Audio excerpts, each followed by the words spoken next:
this is a tutorial about creating human shapes in PowerPoint 2010, and we're going to show you how we made our little mascot, Mr. LTS. What you want to do is you want to start with a blank page in PowerPoint, and we're going to start inserting shapes one by one. First, you want to go to the Insert tab, select Shapes, and select the oval shape for your head. You're going to hold it and then you're going to drop it on your page. You want to position it where you need it. You can later go ahead and move it around and change the size of it if you need to by holding the corners.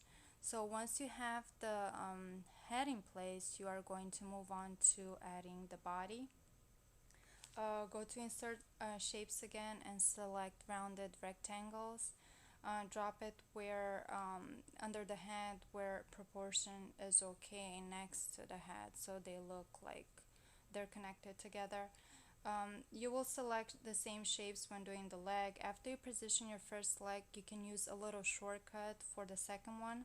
Select the shape, hold control button, and then drag the shape where you want it, and then release the mouse and the control button. You can adjust them a little bit. You see we made them a little bit skinnier than what they were.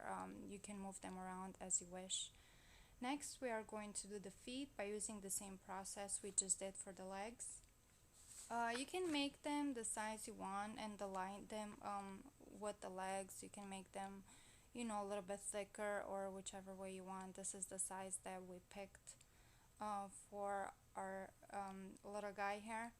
Next, we're going to do the arms, and we are going to select the same shape, the rounded rectangle. You're going to drop the right arm on the right side of the body, and then you're going to use that little green circle to move it around and position to rotate it so you can attach it to the body and it actually looks like an arm.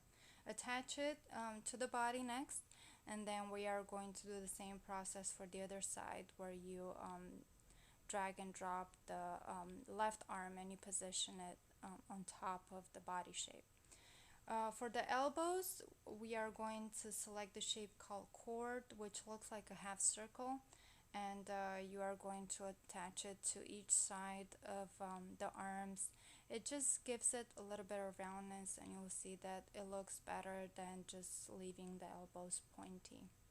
Alright, so once we're done with that, we are going to do the lower part of the arms, and we'll use again the rounded rectangle, and we are going to position them horizontally.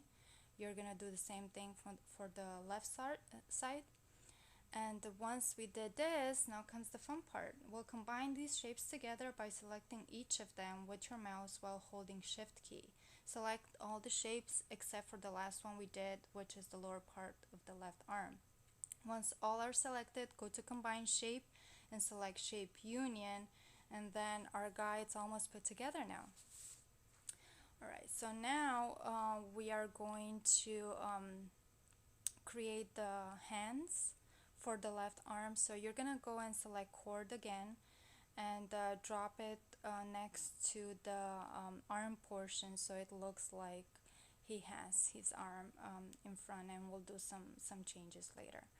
Okay, so now once we're done with this part, we are going to work on the format. So you're going to select the body and right click the mouse, go to Format Shape, and first we're going to pick the fill, which is white. Once we're done with the fill, we're going to move on to line color, which is a lighter gray, just to make the shape it just looks a lot better if it's not all white. Once we're done with the fill, we're going to move on to the 3D format and adjust the bevel. We'll pick 20 for the width and 15 for the height.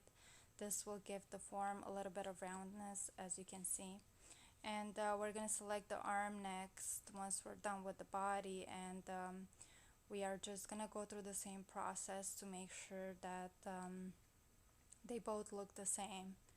And once you're done with the arm, you can adjust it and position it so it looks okay. Alright, so once we're done with the arm, we are going to move on to create the suitcase. Select the rounded rectangle again, and position it in front of the body. Go back to shapes and select the block arc for the handler. Position it on top of the suitcase, and then we're gonna go back to shape union and attach the two together just so it's easier to move it around if we need to. Okay, so once we're done with that, we are going to give our suitcase a little bit of shape and color, and we're gonna pick black for the fill and the line, and we are also going to do some bevel once we're done with the fill to give it a little bit of shape. Once you're done with this, you're actually almost done. Next step is the tie. We are going to go back to shapes and select the triangle. We are going to invert it for the neck part with our green circle as we did earlier with the arms. Select, just drop it where it's supposed to go right under the neck, and once you're done with this portion, we're gonna go back to shape, select the same form, and do the lower part of the tie. And then we're gonna combine them together, and we're gonna go through the format process again to make the tie red. I'm gonna skip that because you probably know how to do that by now, so you'll see that our little tie looks red now. Next, you're gonna select the arm and right click it. What you want to do is you want to bring the arm to the front so it looks like he's holding the suitcase. So you're gonna select that bring to front, and you can see that the arm moved a little bit. You can adjust it if you need to. Alright, so next we're gonna select our logo. We want to put it on top of the suitcase, and we're gonna right click again, and we're gonna pick the bring to front option to put it on top of the suitcase, and we are going to position it so it's centered. You can adjust the suitcase a little bit, or any other adjustments you might have to do at this point, and we're actually done. This is it. This is our little guy all put together. Thanks for watching. I hope you found this useful, and visit our website for more information.